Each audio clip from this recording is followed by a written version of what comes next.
రాజమహేంద్రవరంలోని జిల్లా కోర్టుకు బాంబు బెదిరింపులు కలకలం రేపాయి. డాగ్ స్క్వాడ్తో తనిఖీలు చేపట్టారు. మరింత సమాచారం మా ప్రతినిధి సాయి కృష్ణను అడిగి తెలుసుకుందాం. సాయి కృష్ణ, బాంబు బెదిరింపులకు సంబంధించి మీ వద్ద ఉన్న సమాచారం చెప్పండి. అస్సని రాజమహేంద్రవరంలోని ఉమ్మడి తూర్పుగోదావరి జిల్లా న్యాయస్థానానికి ఫోన్ ద్వారా బాంబు పెట్టినట్టు బెదిరింపులు వచ్చాయి. వెంటనే ఈ కోర్టు సిబ్బంది పోలీసులకు సమాచారం ఇచ్చారు.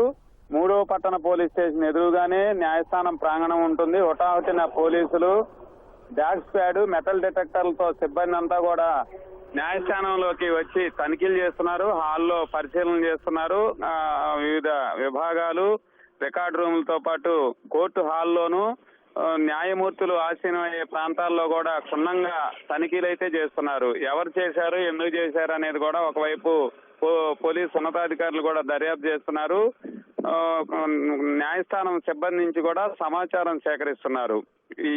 ఇది ఉత్తితి బెదిరింపా లేకపోతే నిజంగానే ఇలా ఎవరన్నా అగంతకులు ఫోన్ చేశారా అన్నది మాత్రం ఇంకా తేలాల్సి ఉంది. ప్రస్తుతం అయితే పోలీసులు మొత్తం క్షుణ్ణంగా డాగ్ స్క్వాడ్, మెటల్ డిటెక్టర్లతో తనిఖీలు చేస్తున్న పరిస్థితి అయితే న్యాయస్థాన ప్రాంగణంలో ఉంది. అస్సని ధన్యవాదాలు సాయి కృష్ణ.